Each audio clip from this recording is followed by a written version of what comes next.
Bismillahirrahmanirrahim. Assalamualaikum. Bertemu lagi dengan sendiri atau diantarin.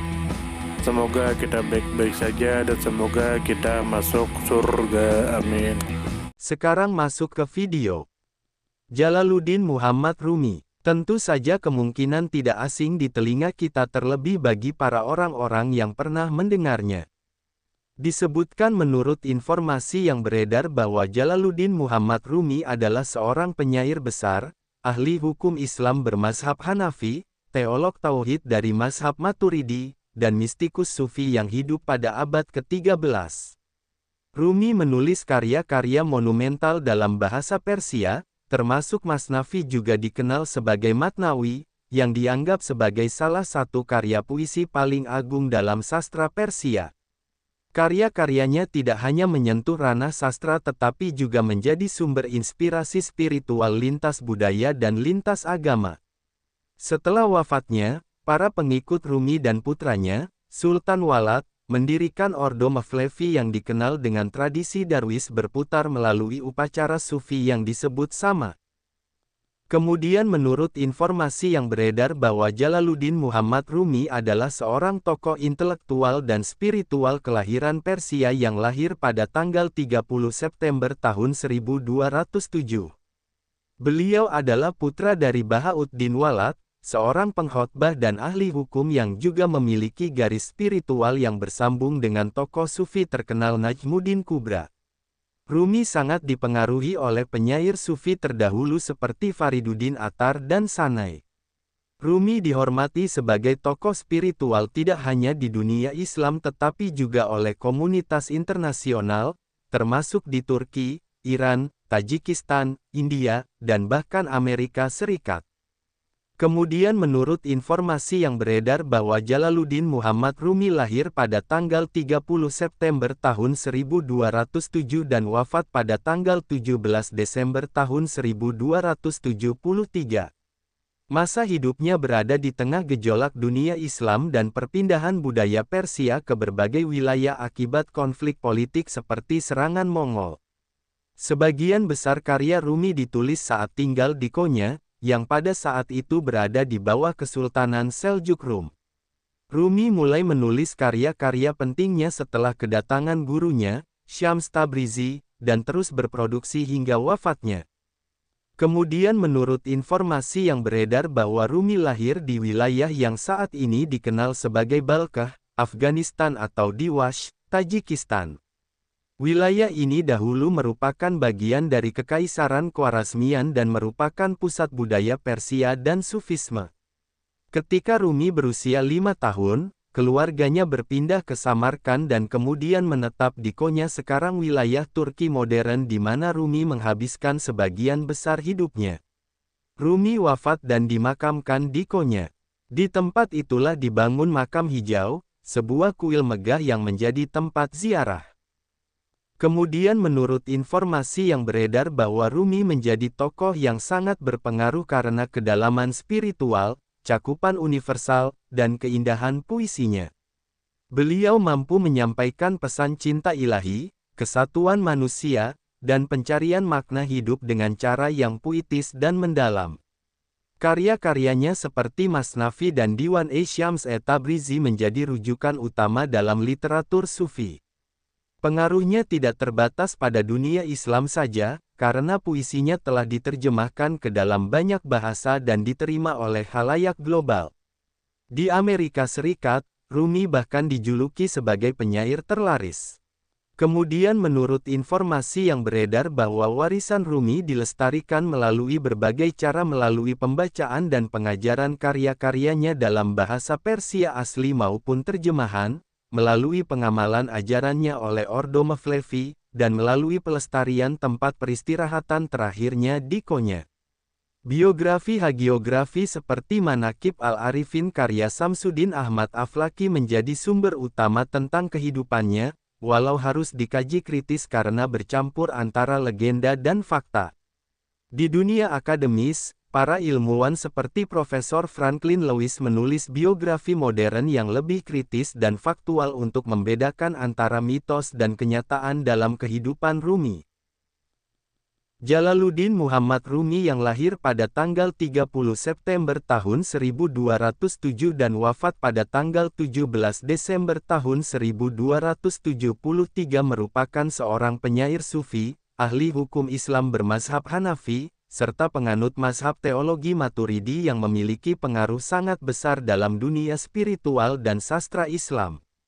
Rumi dikenal luas sebagai tokoh penting dalam perkembangan mistisisme Islam dan merupakan penyair Persia terkemuka yang karya-karyanya telah memengaruhi peradaban lintas benua selama lebih dari 7 abad. Jalaluddin Rumi dilahirkan di Balkh, wilayah yang saat ini termasuk dalam negara Afghanistan, atau kemungkinan di Wash, sebuah wilayah di Tajikistan yang berada di tepi Sungai Wash. Ayahnya, Bahauddin Walad, merupakan seorang ulama, ahli hukum, dan pengkhotbah terkemuka yang memiliki hubungan spiritual dengan tarekat Sufi Najmuddin Kubra. Rumi merupakan bagian dari masyarakat Persia yang hidup pada masa kekuasaan Kekaisaran Khwarezmian, dan kemudian hidup dalam lingkungan Kesultanan Seljuk Rum di Anatolia, yang saat itu menjadi pusat pengembangan budaya dan spiritual Islam. Masa kecil Rumi diwarnai dengan perpindahan dari satu wilayah ke wilayah lain karena ketegangan politik dan ancaman Mongol.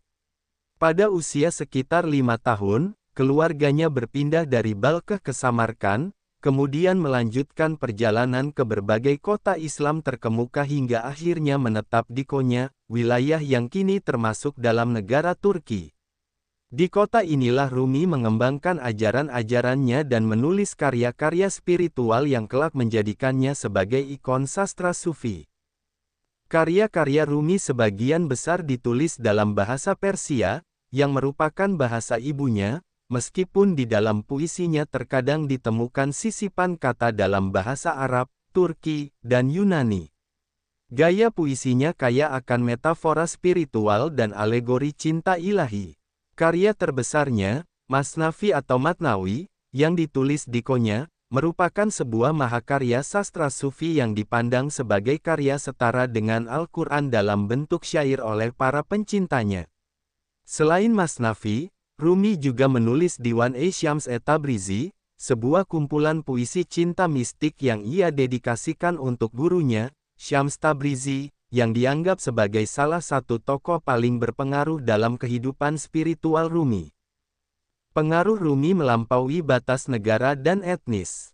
Karya-karyanya dihargai oleh berbagai bangsa, termasuk bangsa Iran, Afghanistan, Tajikistan, Turki, Kurdi, serta masyarakat Muslim Asia Tengah dan anak benua India. Karya-karyanya turut memengaruhi sastra dalam berbagai bahasa seperti Turki Ottoman, Urdu, Pashto, Kurdi, Bengali, dan bahkan sampai ke bahasa Inggris. Di dunia barat, terutama di Amerika Serikat, puisi-puisi Rumi telah diterjemahkan dan diterbitkan secara luas, menjadikannya sebagai salah satu penyair terlaris dan paling populer pada era modern. Pengaruhnya dalam budaya pop barat juga terlihat dalam kutipan-kutipan Rumi yang sering dipakai dalam konteks motivasi dan pengembangan diri.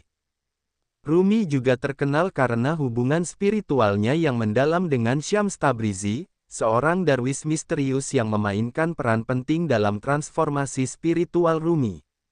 Setelah pertemuan dengan Syamsu, Rumi berubah dari seorang ulama yang formal menjadi seorang pencari cinta ilahi yang mengekspresikan kerinduannya terhadap Tuhan melalui puisi dan tarian spiritual. Perpisahan dengan Syams, baik karena kematian atau kepergian, menjadi titik penting dalam kehidupan batin Rumi yang menyalakan bara puisi-puisi cinta ilahi yang mendalam dan emosional. Setelah wafatnya pada tanggal 17 Desember tahun 1273 di Konya, jenazah Rumi dimakamkan di samping ayahnya, Bahauddin Walad. Di atas makamnya dibangun sebuah kuil megah yang dikenal sebagai Makam Hijau atau Kubbe-i Hadra, yang kini menjadi salah satu situs ziarah paling penting di dunia Islam dan telah dijadikan museum oleh pemerintah Turki. Prosesi pemakamannya dihadiri oleh ribuan orang dari berbagai agama dan keyakinan, termasuk umat Islam, Kristen, dan Yahudi, yang mencerminkan betapa besar pengaruh spiritual Rumi dan keterbukaan ajarannya terhadap kemanusiaan universal. Warisan Rumi dilanjutkan oleh putranya, Sultan Walad, yang bersama para murid dan pengikut ayahnya mendirikan Ordo Mevlevi atau Tarekat Darwis berputar.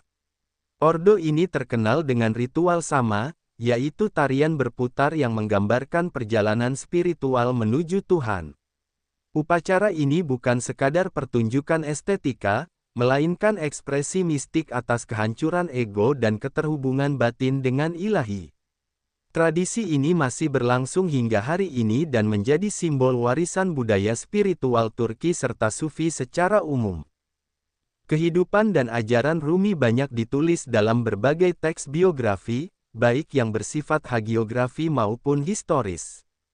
Salah satu teks yang paling terkenal adalah Manaqib al-Arifin karya Samsuddin Ahmad Aflaki, yang ditulis antara tahun 1318 dan 1353. Teks ini memuat banyak kisah-kisah mistik dan anekdot spiritual, meskipun perlu disikapi secara kritis karena mengandung unsur legenda. Oleh karena itu, ilmuwan modern seperti Profesor Franklin Lewis dari Universitas Chicago membedakan antara biografi hagiografis dengan biografi sejarah faktual, guna memberikan gambaran yang lebih objektif mengenai tokoh Rumi. Dari sudut pandang sastra, karya-karya Rumi merupakan puncak pencapaian puisi mistik Islam yang memadukan elemen cinta, kerinduan, kesatuan eksistensial, dan perjalanan spiritual. Dari sudut pandang filsafat, ajaran Rumi menggambarkan monisme spiritual yang meyakini bahwa segala sesuatu berasal dan kembali kepada satu realitas ilahi. Dari sudut pandang spiritual, puisi Rumi menjadi jembatan antara Tuhan dan hamba, antara batin dan lahir, antara akal dan cinta. Dari sisi kebudayaan, Rumi adalah simbol identitas budaya Persia dan Anatolia. Di Iran, Rumi dianggap sebagai salah satu pilar sastra klasik Persia. Di Turki, beliau menjadi simbol warisan budaya nasional. Di Asia Selatan, para penyair Sufi seperti Bulesah, Sa Abdul Latif Bitay, dan Iqbal pun terinspirasi oleh karya-karya Rumi. Dalam konteks globalisasi spiritual modern, ajaran Rumi menemukan kembali relevansinya sebagai jembatan antaragama, antar etnis, dan antar budaya. Pesan universal tentang cinta, toleransi, dan pencarian makna hidup menjadikan Rumi sebagai tokoh yang melampaui sekat-sekat sejarah dan geografis. Hari wafatnya diperingati setiap tahun oleh para pengikut dan pecinta ajarannya sebagai Sab'e Arus atau malam pengantin, yang menandakan bersatunya sang pecinta dengan sang kekasih, yaitu Tuhan. Rumi tidak hanya menjadi milik umat Islam atau dunia Persia, tetapi telah menjadi warisan rohani umat manusia secara universal. Sumber referensi Google Chrome dan ChatGPT.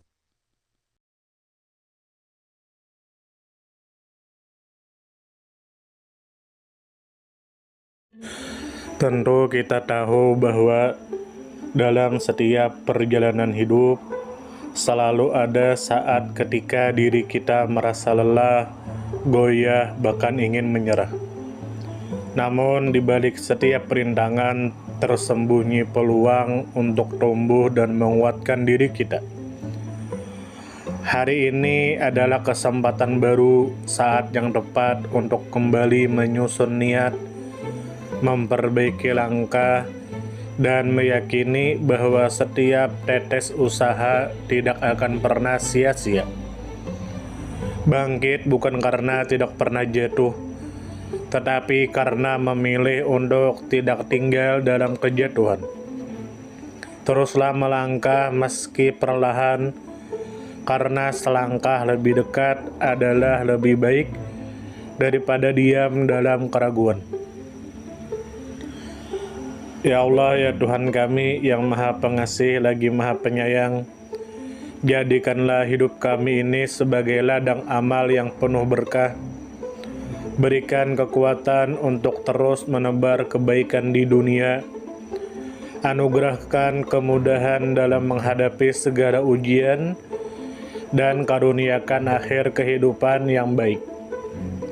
Lindungi diri kami dan keluarga dan fitnah dunia yang menipu. Jadikanlah akhirat kami sebagai tempat peristirahatan terbaik, dan masukkanlah kami ke dalam surga-Mu bersama orang-orang yang Engkau cintai, serta jauhkan kami dari siksa api neraka dan kemurkaan-Mu yang tak tertahankan. Kepada setiap orang yang pernah hadir dalam perjalanan ini, terima kasih atas waktu, kebaikan, dukungan, bahkan teguran.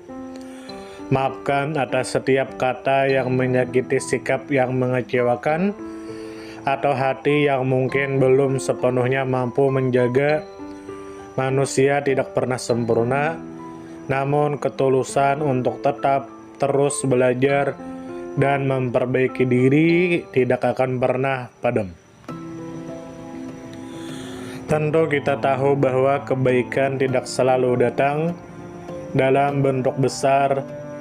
Terkadang senyum kecil yang tulus, tangan yang ringan membantu, atau telinga yang mau mendengarkan sudah cukup untuk mengubah hari seseorang menjadi lebih bermakna. Jangan pernah kita menyepelekan kebaikan sekecil apapun, karena bisa jadi satu perbuatan kecil bisa menjadi rahmat Allah turun. Tentu kita tahu menjadi pribadi yang baik bukan berarti tanpa celah, namun menjadi pribadi yang senantiasa sadar dan ingin terus memperbaiki diri. Kebaikan itu menular, dan siapapun yang menanamkan kebaikan akan menuai kebahagiaan meski tak selalu terlihat oleh mata. Dunia membutuhkan lebih banyak hati yang lembut, tangan yang menguatkan, dan jiwa yang peduli. Semoga usaha yang dilakukan bernilai ibadah. Semoga hidup kita menjadi pemberat amal baik, dan semoga kelak ketika dunia telah kita tinggalkan, nama yang tertinggal bukan hanya sekedar dikenang, tetapi menjadi doa yang terus mengalir karena kebaikan yang tidak pernah berhenti untuk ditanam.